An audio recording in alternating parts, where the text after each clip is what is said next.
ایک دفعہ کا ذکر ہے کہ ایک بچہ کہیں جا رہا تھا۔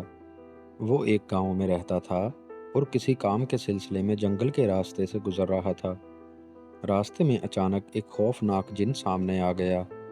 جن نے اپنی گہری بھاری آواز میں کہا، ہا ہا ہا ہا ہا، میں تجھے کھا جاؤں گا۔ بچہ ڈر گیا مگر اس نے ہمت نہ ہاری۔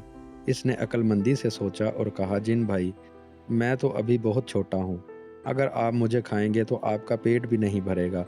ایسا کریں، مجھے میری نانی کے گھر جانے دیں۔ اور بچہ پھر بولا، نانی گھر جاؤں گا، موٹا ہو کے آؤں گا، پھر کھا لینا مجھے، نانی گھر جاؤں گا، میں موٹا ہو کے آؤں گا۔ جن نے یہ بات سنی اور سوچ میں پڑ گیا۔ وہ ہنسا اور بولا، ہا ہا ہا ہا ہا، ٹھیک ہے، یہ بات تو معقول لگتی ہے۔ جا کر موٹا ہو جاؤ، واپس آنا، میں تجھے ضرور کھاؤں گا۔ بچہ خوشی سے وہاں سے بھاگ گیا اور اپنی نانی کے گھر پہنچ گیا، لیکن اس نے وہاں پہنچ کر ایک عجیب فیصلہ کیا۔ اس نے سوچا، اگر میں زیادہ کھا پی کر موٹا ہو گیا تو واپسی پر جن مجھے پکڑ کر کھا جائے گا، اس لیے بہتر ہے کہ میں زیادہ نہ کھاؤں اور پہلے سے بھی دبلا پتلا ہو جاؤں۔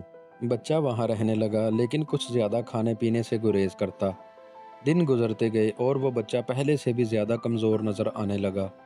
جب اس نے محسوس کیا کہ اب مزید نانی کے گھر رہنا ممکن نہیں، تو اس نے واپسی کا فیصلہ کیا۔ راستے میں واپس آتے ہوئے وہ ڈر رہا تھا کہ جن کہیں پھر سے نہ مل جائے۔ جب وہ جنگل سے گزر رہا تھا تو واقعی ہی میں جن سامنے آ گیا۔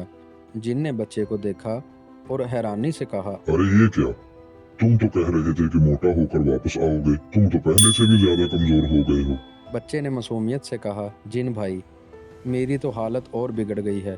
کتنے دن سے میں نے ٹھیک سے کھانا بھی نہیں کھایا۔ آپ کو تو میرے اوپر رحم آنا چاہیے۔ یہ سن کر جن کو بچے پر ترس آ گیا اور اس نے کہا، چلو میں تمہیں چھوڑ دیتا ہوں، اور جب دوبارہ نانی کے گھر جاؤ تو اچھی طرح کھانا کھانا۔ اب کی بار میں تمہیں چھوڑ رہا ہوں۔ یہ کہہ کر جن غائب ہو گیا۔